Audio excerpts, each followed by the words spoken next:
Bonjour à tous. Nous vivons dans un monde dont le moins que l'on puisse dire, c'est qu'il n'est pas favorable à Dieu.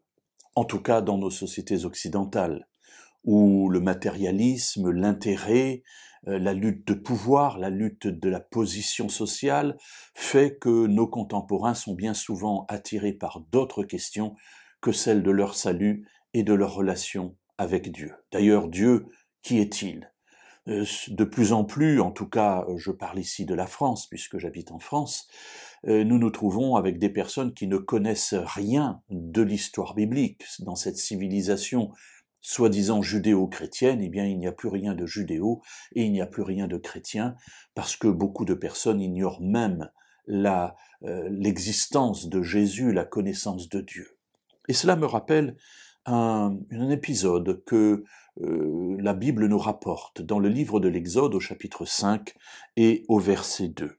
Voilà que Moïse, après son séjour dans le désert, a été renvoyé en Égypte pour libérer le peuple. Il a maintenant plus de 80 ans et Dieu lui a dit « Présente-toi devant Pharaon pour lui dire « Laisse partir mon peuple d'Égypte ».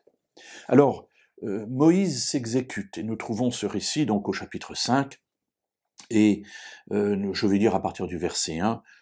Moïse et Aaron se rendirent ensuite auprès du Pharaon et lui dirent « Ainsi parle l'Éternel, le Dieu d'Israël. Laisse partir mon peuple pour qu'il célèbre une fête en mon honneur au désert. » Voilà, quelle sera la réaction du Pharaon? La parole tombe, immédiate, claire, définitive. Le Pharaon répondit « Qui est l'Éternel pour que je lui obéisse en laissant partir Israël? Je ne connais pas l'Éternel. Aussi je ne laisserai point partir Israël. » Voilà cette question déjà posée donc il y a de nombreux siècles, des millénaires même maintenant. Qui est l'Éternel pour que je lui obéisse?